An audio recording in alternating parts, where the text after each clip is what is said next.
பண்பும் பழமையும் நிறைந்த தமிழ் மக்களுக்கு வணக்கம்ங்க. இந்த வீடியோல என்ன பேச வைத்த எம்பெருமான் முருகப்பெருமானுக்கு முதல் வணக்கத்தை தெரிவிச்சுக்கிட்டு வீடியோக்குள்ள போலாங்களா?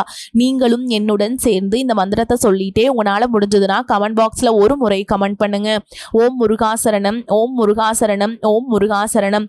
என்னை காக்கும் கந்தா கடம்பா கதிர்வேலா, நீதான் என்னை நம்பி இந்த வீடியோ பதிவை பார்க்க வந்தவங்களை கூட நின்று காப்பாற்றணும்.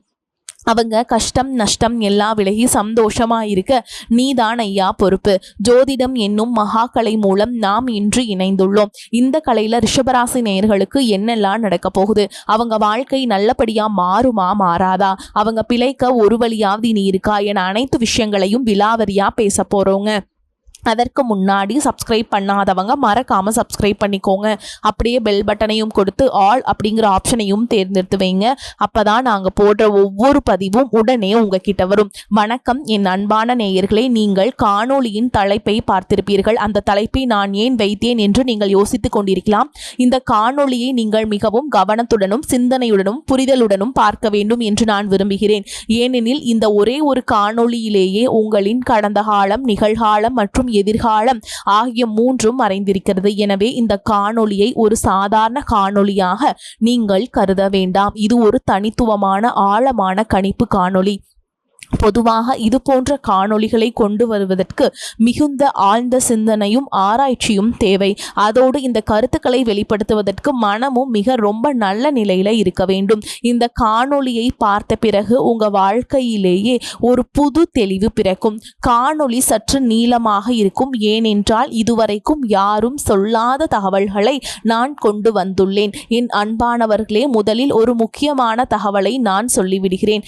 மே மாதம் 2025 உங்களின் முந்தைய வாழ்க்கையை பற்றி நீங்கள் அதிகமாக நினைத்து கொண்டிருக்கிறீர்கள். உங்களுக்குள் ஒரு பதற்றத்தின் சூழலில் இருக்கிறீர்கள். உங்கள் வாழ்க்கையில் நிலைப்படுத்த வேண்டும் என்ற வெறி உங்களுக்குள் எரிந்து கொண்டிருக்கிறது. ஏதேனும் பெரிய காரியங்களை செய்ய வேண்டும் என்ற உணர்வு உங்களிடம் இருக்கிறது. ஒரு விஷயத்தை நினைவில் வைத்துக் கொள்ளுங்கள். கடந்த ஆண்டுகளிலேயே நீங்கள் உங்கள் வாழ்க்கையிலேயே சில தவறுகளை செய்தீர்கள். நீங்கள் செய்த முதல் தவறு என்னன்னா, குடும்பத்தின் பொறுப்புகளிலிருந்து கடமைகளிலிருந்து விலகி தனியாக வாழ உங்களுக்கு வாய்ப்பு கிடைச்சது. ஆனால் அந்த வாய்ப்பை நீங்கள் நிராகரித்துவிட்டு உங்களை தவறாக பயன்படுத்தி அதே நபர்களிடம் மீண்டும் மும்முரமாக இருந்து விட்டீர்கள். கடந்த ஆண்டுகளிலேயே திருமணம் செய்து ஒரு சரியான இலக்கை நோக்கி செல்ல உங்களுக்கு வாய்ப்பிருந்தது. ஆனால் நீங்கள் உங்கள் தாம்பத்திய வாழ்க்கையிலேயே அல்லது ஒரு உறவில் ஈடுபட ஒரு தவறான தேர்வை செய்தீர்கள். மேலும் அது உங்கள் வாழ்க்கையை நரகமாக்கி விட்டது. ஏனெனில் வாழ்க்கையில் ஏதாவது சாதிக்க இதுவே சரியான வாய்ப்பாக இருந்தது. ஆனால் நீங்கள் ஒரு உறவில் கட்டுப்பட்டு விட்டீர்கள். அதிலிருந்து உங்களால் இதுவரை நிம்மதியாக இருக்க முடியவில்லை. நீங்கள் இப்பொழுது அனுபவித்துக் கொண்டிருக்கும் துயரம் அங்கிருந்துதான் தொடங்கியது. நினைவில் வைத்துக் கொள்ளுங்கள், 2024 மற்றும் 2025 ஆண்டுகளில் உங்கள் பணத்தை நீங்களே சேமித்து வைத்துக் கொள்ள உங்களுக்கு வாய்ப்பு கிடைத்தது. ஆனால் நீங்கள் அதை செய்யவில்லை. அதன் பிறகு உங்கள் வாழ்க்கை தொடர்ந்து இதே வழியில்தான் சென்று கொண்டிருக்கிறது. திருமண வாழ்க்கையில குழப்பங்கள் நீடித்தன. தொழில அவ்வளவு பெரிய வளர்ச்சி இல்லை. குடும்ப பொறுப்பு உங்களை தொந்தரவு செய்தன. உங்கள் சுதந்திரமான வாழ்க்கை எங்கேயோ நீங்கள் அழித்து விட்டீர்கள். நீங்கள் மற்றவர்களின் கட்டுப்பாட்டின் கீழ் இருக்க பழகிவிட்டீர்கள். அந்த கோபம்தான் உங்கள் வாழ்க்கையில 2025 ஆண்டிலிருந்து வெளிவர தொடங்கியது. இப்போது நீங்கள் எதன் அடிப்படையில் கணக்கிடுகின்றன என்று யோசிப்பீர்கள். அது ஒரு நல்ல விஷயம். நான் ராகு கிரகத்தை அடிப்படையாக வைத்து கணக்கிடுகிறேன். ராகு என்றால் உலகப்பற்று மற்றும் மாயையின் காரகன் என்று அனைவரும் நினைக்கிறார்கள். யாருடைய ஜாதகத்தில் ராகு நல்ல நிலையில் இருக்கிறாரோ அவர் பெரும் செல்வம் ஈட்டுவார். ராகு நல்ல நிலையில் இருந்தால் உலக அளவில் அவர் புகழ் பெறுவார். தொழில் அதிபர், பெரிய நில விற்பனையாளர் அல்லது மிகப்பெரிய வணிகர் ஆகிவிடுவார். இதுதான் அனைவரின் கருத்து. ஆனால் ராகுவின் உண்மை தன்மையில் யாரும் ஒருபோதும் கவனம் செலுத்துவதில்லை. நீங்கள் உங்கள் வாழ்க்கையில் கடந்த ஆண்டுகளில் ஒரு உறவில் இருந்தபோது ராகு உங்களுக்குள் ஒரு ஆவலையும் இயக்கத்தையும் உருவாக்கினார். நான் அடங்கி இருக்க கூடாது, நான் சுதந்திர மனதுடன் வாழ வேண்டும், நான் யாருக்கும் அடங்கி இருக்க மாட்டேன், என்னிடம் தகுதி இருந்தால் உலகிற்கு நான் எதையாவது செய்ய முடியும் என்பதை காட்டுவேன். ஏனென்றால் நீங்கள் நிறைய காலமாக அடங்கி காலத்தை கடத்திவிட்டீர்கள். இங்கிருந்துதான் உங்கள் வாழ்க்கையில் சண்டைகளும், இங்கிருந்துதான் உங்கள் வாழ்க்கையில் வீழ்ச்சியும் தொடங்கியது. ராகு என்றால் என்ன? ராகுவின் அதிகாரம் ஒரு நிழல் கிரகமாகும். புரிந்து கொள்ளுங்கள். சூரியனையும் சந்திரனையும் கூட தன்னுள் அடக்கிக் கொள்ளும் ஒரு கிரகம். இது பூர்வ ஜென்மத்தின் முற்பிறவியின் காரகனும் ஆகும். எனவே 2024 மற்றும் 2025 ஆண்டில்தான் நீங்கள் வாழ்க்கையில் ஏதாவது செய்ய வேண்டும் என்ற ஆவல் உங்களுக்குள் எழுந்தது. இந்த ராகு உங்களுக்குள் ஒரு மாய வலையை உருவாக்க தொடங்கினார். உங்களுக்குள் தன்னம்பிக்கை அதிகரித்தது. கடந்த ஆண்டுகளில் நீங்கள் பலவிதமான உறவுகளில் ஈடுபட்டீர்கள். கெட்டவர்களுடன் தொடர்ந்து உறவு ஏற்பட்டது. வெளிநாடு அல்லது வெளிமாநிலம் சென்றீர்கள். உங்கள் ஊதியமும் அதிகரித்தது. ஆனால் உங்களுக்குள் கோபமும் ஆத்திரமும் மற்றும் நான் யாருடைய கீழும் இருக்கக்கூடாது என்ற எண்ணமும் தோன்றியது. ஒரு வகையிலேயே இந்த குணம் உங்களை சரியான வழியிலேயே இட்டு சென்றது. ஆனால் இந்த நேரத்திலே உறவுகளும் முறிந்துவிட்டன. ஒரு சரியான தொழிலும் கைவிட்டு போனது, வீடும் கைவிட்டு போனது, இடமும் கைவிட்டு போனது, உங்கள் உறவும் கைவிட்டு போனது. இப்போது நான் ஒரு முக்கியமான விஷயத்தை சொல்ல போகிறேன். கேது துயரத்தை கொடுத்து தர்மவானாக மாற்றுவார். ராகு உங்களின் தகுதிக்கு அதிகமாகவும் எல்லா வகையான சுகங்களையும் கஷ்டங்களையும், அதாவது நல்ல கர்மாவின் பலனாகவோ அல்லது கெட்ட கர்மாவின் பலனாகவோ கொடுத்து உங்களை தர்மத்தை நோக்கி இட்டுச் செல்வார். 2025ஆம் ஆண்டின் ஆரம்பத்திலும் இதுவே உங்கள் நிலைமையாக இருந்தது. பணம் வந்து கொண்டிருந்தது. நீங்கள் ஒரு உறவிலேயே இருந்தீர்கள்.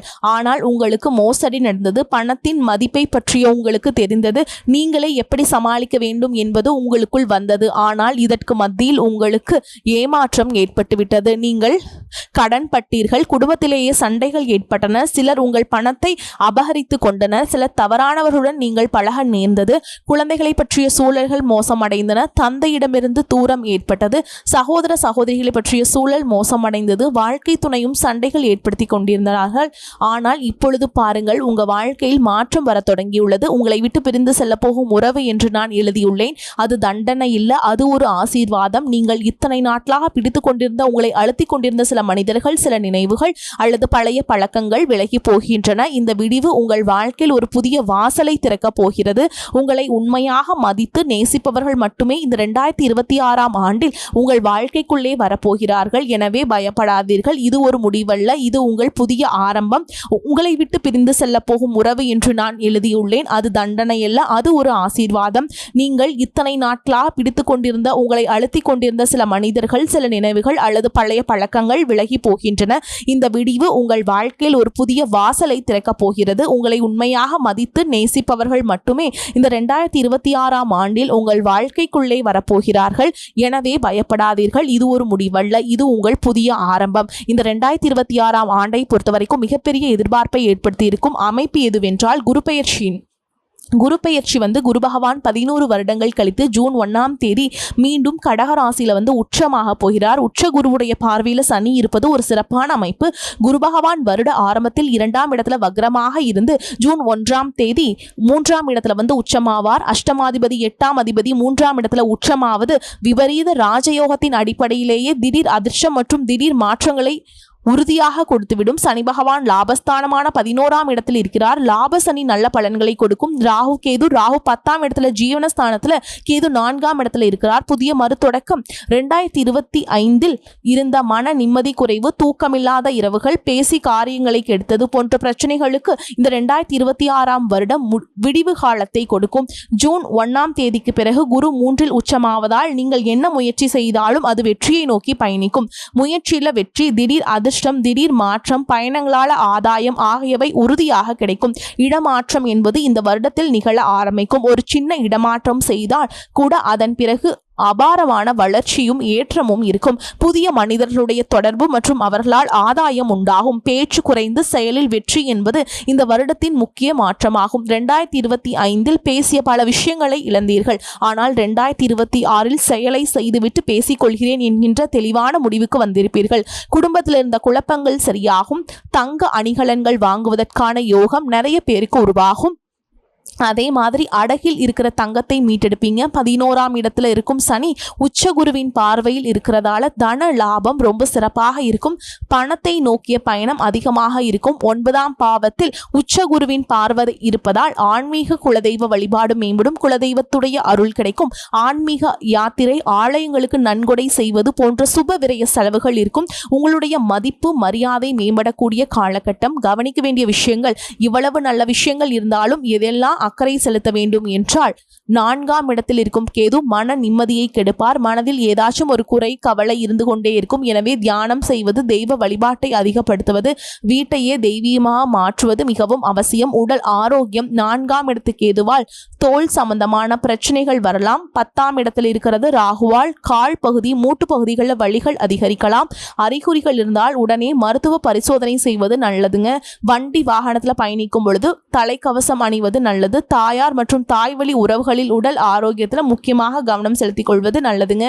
கல்வி 4ஆம் இடத்துல கேது இருப்பதால் கல்வி மற்றும் படிப்பில் ஆர்வம் குறைந்து மற்ற விஷயங்கள சிந்தனை போகும். மாணவர்கள் விழிப்புணர்வோடு இருக்க வேண்டும். தொழில் முதலீடு இதிலெல்லாம் ரொம்ப கவனமாக இருக்கணுங்க. ராகு தொழில் சிந்தனையை கடுமையாக கொடுத்தாலும் தொழிலில் அதிக அளவில் முதலீடு செய்து மாட்டிக்கொள்ள வேண்டாம். குறிப்பாக ஜூன் 1க்கு பிறகு முதலீட்டில் ரொம்ப கவனமாக இருக்க வேண்டும். இப்பொழுது இருக்கிற வேலையை நகர்த்துவது அல்லது ஒரு சின்ன மாற்றம் செய்வது நல்லதுங்க. எப்பொழுதும் ஒரு மனிதனுக்கு துன்பம் மட்டுமே நடந்துவிடாது, நல்ல காலம் என்று ஒன்றிருக்கும். அதுதான் இப்பொழுது உங்கள் வாழ்க்கையில் வரப்போகுதுங்க. உங்கள் வாழ்க்கையிலேயே கிட்டத்தட்ட 2026 ஜனவரி மாத நடுப்பகுதியை எடுத்துக்கொள்ளுங்கள். நீங்கள் மெதுவாக மனதை அமைதிப்படுத்த ஆரம்பிப்பீர்கள். உங்கள் கோபம், உங்கள் மனச்சோர்வு மெதுவாக குறைய தொடங்கும். நீங்கள் உங்கள் வாழ்க்கையில் செய்த தவறுகள் அல்லது சில தற்காலிக இன்பங்களுக்காக அல்லது மற்றவர்களின் மாயில் நீங்கள் சிக்கியிருந்தால் மீண்டும் உங்கள் வாழ்க்கையை நோக்கி மெதுவாக திரும்ப ஆரம்பிப்பீர்கள். மேலும் உங்கள் வேலைக்கு சரியான தேர்வு கிடைக்கும். உங்கள் வாழ்க்கையில கௌரவம், மரியாதை அதிகரிக்க தொடங்கும். உங்களிடம் குறைந்துவிட்ட பொறுமை வளர தொடங்கும். எந்த மனிதனுக்குள்ள பொறுமை இல்லையோ அவனுக்கு சமூகத்திலும் மரியாதை கிடைக்காதுங்க. யாரும் மரியாதை கொடுக்கவும் மாட்டார்கள். எனவே உங்களிடம் பொறுமை வளர தொடங்கும். பொதுவெளியில் உங்கள் நடத்தை, உங்கள் எதிர்காலம், உங்கள் பிம்பம் மிகவும் நன்றாக மாறத் தொடங்கும். தன்னம்பிக்கை அதிகரிக்க தொடங்கும். மேலும் உங்களுக்கு வாழ்க்கையின் சரியான திசை தானாகவே கிடைக்கும். மனதில் இருந்த கவலைகள் நீங்கும். வாழ்க்கை வாழ்வதற்கு ஒரு காரணம் தெரிய வரும். மேலும் முற்பிறவியில் நீங்கள் செய்த புண்ணியத்தின் பலனும் கிட்டத்தட்ட ஜனவரி முதல் கிடைக்க தொடங்கும். அதோடு மீண்டும் ஒரு சரியான உறவில் உங்கள் வாழ்க்கையை நிலைப்படுத்துவீர்கள். தவறுகளை மறப்பீர்கள். தவறுதலாக பழைய உறவுகளை சரி செய்ய வாய்ப்பு கிடைத்தால் அதுவும் சரியாகும். பணம் சிக்கியிருந்தது, ஆதரவில்லை, தந்தையின் ஆதரவில்லை, சொத்து கைவிட்டு போனது, இது எல்லாமும் திருப்பி வர தொடங்கும். இந்த விஷயங்கள் அனைத்தும் அசாதாரண ஆசைகள் காரணமாக நடந்தது. பிரம்மின் மாய வலையில் சிக்கியதால் நடந்தது. தவறான நபர்களின் காரணமாக நடந்தது. நீங்கள் என்னிடம் கேட்டால் இது ஏன் நடந்தது என்று நான் சொல்வேன். நீங்கள் உங்கள் வாழ்க்கையில் நிறைய கற்றுக்கொள்வதற்காக நடந்தது. நீங்கள் தொழில்நுட்ப அறிவை கற்றுக்கொண்டீர்கள், உறவுகளின் அறிவை கற்றுக்கொண்டீர்கள், அதோடு பணத்தின் முக்கியத்துவத்தை கற்றுக்கொண்டீர்கள். உறவுக்கும் அயலாருக்கும் உள்ள வித்தியாசத்தை புரிந்து கொண்டீர்கள். பணம் மற்றும் சொத்தின் சூழல்களை பார்த்தீர்கள். என்ன நடந்தது, என்ன செய்ய முடியும் என்று நினைத்தவர்களுக்கு நீங்கள் செய்து காட்டினீர்கள். குரு பகவானின் ஆசீர்வாதத்தை முழுமையாக பெறவும் மன நிம்மதியை கெடுக்கும் கேதுவின் தாக்கத்தை குறைக்கவும் நீங்கள் செய்ய வேண்டிய சக்தி வாய்ந்த பரிகாரங்களை சொல்றேங்க, கேட்டுக்கோங்க. விநாயகர் வழிபாடு. கேது 4ஆம் வீட்டில் இருப்பதால் மனதை சரிப்படுத்தவும் புதிய முயற்சிகளை வெற்றி பெறவும் விநாயகர் வழிபாடு சிறந்தது. புதிய முயற்சி பண்ணும் முன்னாடி விநாயகருக்கு ஒரு தேங்காய் உடைச்சிட்டு ஆரம்பியுங்கள். கல்விக்கு உதவுதல். மாணவர்களுக்கு எழுதுவதற்கு நோட்டு, பேனா போன்ற கல்வி உபகரணங்கள் அல்லது புத்தகங்கள் வாங்கி உதவி செய்யுங்கள். கல்விக்கு உதவுவது பெரிய ஏற்றத்தை கொடுக்கும். தான தர்ம அந்த காரியங்களிலாம் ஈடுபடுங்க. துணிமணிகள் அல்லது உங்கள் கையால் சமைத்த உணவை தானமாக 5 பேருக்காவது கொடுங்கள். இந்த வாழ்த்துதல் பெரிய புண்ணியத்தை பெற்றுத்தரும். மேலும் நான் சொல்ல விரும்பும் மிக முக்கியமான விஷயம், சிறு தர்மத்தை நோக்கி செல்ல தொடங்குங்கள். அமைதி கிடைக்கும். உங்கள் வாழ்க்கை இங்கிருந்து சரியாகிவிடும். 2026 ஒரு புதிய ஆரம்பம் காத்திருக்கிறது. நீங்க எல்லாமே நல்லதாகவே நடக்கும். பண வரவுக்கு குறைவு இருக்காது. ஆனால் அவ்வப்போது சிறு சிறு குழப்பங்கள் தோன்றுவதன் காரணமாக சற்று சோர்வாக காணப்படுவீங்க. குடும்ப பொறுப்புகளை நிறைவேற்றி சற்று தாமதம் ஏற்படும். சகோதர வகையில் சில பிரச்சனைகள் ஏற்படக்கூடும். அனுசரித்து செல்வது அவசியம். பிள்ளைகளால் ஏற்பட்டு வந்த தேவையற்ற செலவுகள் குறையும். பழைய கடன்கள் விஷயத்தில் கவனம் தேவைங்க. அலுவலகத்தில் பணிச்சுமை அதிகரிக்கும். இருக்கும் வேலையிலிருந்து வேறு வேலைக்கு இப்பொழுது முயற்சி செய்ய வேண்டாம். அலுவலகத்தில் சக பணியாளர்களை அனுசரித்து செல்வது நல்லதுங்க. வியாபாரத்தில் எதிர்பார்த்ததை விட லாபம் கூடுதலாக கிடைக்கும். பணியாளர்கள் நல்ல முறையில் பணி செய்வாங்க. குடும்பத்தை நிர்வகிக்கும் பெண்களுக்கு சற்று பொறுப்புகள் கூடுவதால் சோர்வு உண்டாகும். செலவுகளும் அதிகரிப்பதால் சிறு சேமிப்பு கரையக்கூடும். உலக அனுபவ ஞானமுடைய ரிஷபராசிக்காரங்களே, நீங்க கொடுத்த வாக்கை காப்பாற்ற பாடுபடுவீங்க. எதிலும் சாதகமான பலன் கிடைக்கும். கடுமையான முயற்சிகள் மேற்கொள்வது குறையும். வீண் வாக்குவாதங்களை தவிர்ப்பது நன்மையை தரும். எதிர்பாராத செலவுகள் உண்டாகலாம். உடற்சோர்வு உண்டாகலாம். பூர்வீக சொத்துக்கள் மூலம் வரும் வருமானம் தாமதப்படும். திருமணம் தொடர்பான முயற்சிகளில் சாதகமான நிலை இருக்கும். தொழில் வியாபாரம் தொடர்பான காரியங்களில் எதிர்பாராத தடை ஏற்பட்டு நீங்கும். பண வரத்து அதிகரிக்கும். எதிர்பார்த்த பண உதவி வந்து சேரும். உத்தியோகத்தில் இருப்பவர்கள் மேல் அதிகாரிகளை அனுசரித்து செல்வது நன்மையை தரும். அலுவலகம் தொடர்பான பணிகள் தாமதப்படும். எதிலும் கவனம் தேவைங்க. குடும்பத்தில் இருப்பவருடன் வீண் வாக்குவாதங்களை தவிர்ப்பது சாதாரணமாக பேசுவது நன்மை தரும். வாழ்க்கை துணையுடன் இருந்த மனஸ்தாபங்கள் விலகும். நண்பர்கள் உறவினர்கள் வருகை இருக்கும். பிள்ளைகளின் நலனில் அக்கறை காட்டுவீங்க. பெண்களுக்கு வீண் வாக்குவாதங்களை தவிர்ப்பது நன்மையை தரும். கடும் முயற்சிகள் பலன் தரும். செலவு அதிகரிக்கும். கலைத்துறையினர்களுக்கு மற்றவர்களுக்கு உதவி செய்ய போய் தேவையற்ற குற்றச்சாட்டிற்கு ஆளாக நேரிடலாம். கவனம் தேவை. எதிர்பார்த்த வாய்ப்புகள் வந்து சேரும். அரசியல் துறையினருக்கு சிறிய வேலையும் செய்து முடிக்க கூடுதலாக உழைக்க வேண்டியிருக்கும். மாணவர்களுக்கு படிப்பில் கவனம் செலுத்துவீங்க. மேற்படிப்பு படிக்கும் ஆர்வம் உண்டாகும். கல்விக்கு தேவையான உதவிகள் கிடைக்கும். மேலும் உங்களை பொறுத்த வரைக்கும் நட்சத்திர பலன்களை பார்க்கலாங்க. அந்த வகையில் கார்த்திகை நட்சத்திரம் 2ஆம் பாதம், 3ஆம் பாதம், 4ஆம் பாதம் உங்களை பொறுத்த வரைக்கும் சில அத்தியாவசிய தேவைகளுக்கு செலவு செய்ய பண்ண பற்றாக்குறையை சந்திக்கலாம். சனி சஞ்சாரத்தால் ஒரு பிரச்சனை முடிந்ததும் இன்னொரு பிரச்சனை உருவாகலாம். ஆனாலும் மகிழ்ச்சியாக இருப்பீங்க. உங்கள் பிரச்சனைகள் எவ்வளவு இருந்தாலும் தோல்வியும் தோய்வும் இல்லாமல் சமாளித்து ஜெயிக்கலாம். அடுத்ததா ரோஹிணி நட்சத்திரம் உங்களை பொறுத்த வரைக்கும் எடுத்த காரியங்கள் உடனே வெற்றி ஏற்படும். சில காரியங்கள் தாமதமாக வெற்றி ஏற்படும். உங்கள் விடாமுயற்சி தான் உங்களுக்கு வெற்றியை தேடித்தரும். பழகும் நண்பர்களை எடை போட முடியாது. வெளுத்ததெல்லாம் பால் என்று நம்பும் உங்களுக்கு பெருந்தன்மையை கொஞ்சம் ஒதுக்கி வைக்க வேண்டும். அடுத்ததா மிருகசீரிஷ நட்சத்திரம் 1ஆம் பாதம், 2ஆம் பாதம் உங்களை பொறுத்த வரைக்கும் சில காரியங்கள் எதிர்மறையாக நடக்கும். நீங்கள் இதுவரை எதிர்பார்த்த காரியங்கள் எல்லாம் இழுபறியாக நிறைவேறாமல் இருந்தாலும் ஏதோ ஒரு வகையில் எப்படியும் நடந்துவிடும் என்ற நம்பிக்கை இருக்கும். உங்களை பொறுத்த வரைக்கும் பரிகாரம் அப்படின்னு பார்த்தோம்னா வெள்ளிக்கிழமைகளில் மகாலட்சுமி தாயாரை தீபமேற்றி வழிபாடு செஞ்சுட்டு வந்தீங்க அப்படின்னா செல்வம் சேரும். குடும்பத்தில் மகிழ்ச்சி நிறுவும். வரக்கூடிய வாய்ப்புகளை தவற விடாதீங்க. கெட்டியா பிடிச்சுக்கோங்க. வாழ்த்துக்கள். வாழ்க வளமோடு நலமோடு. நன்றி. வணக்கம்.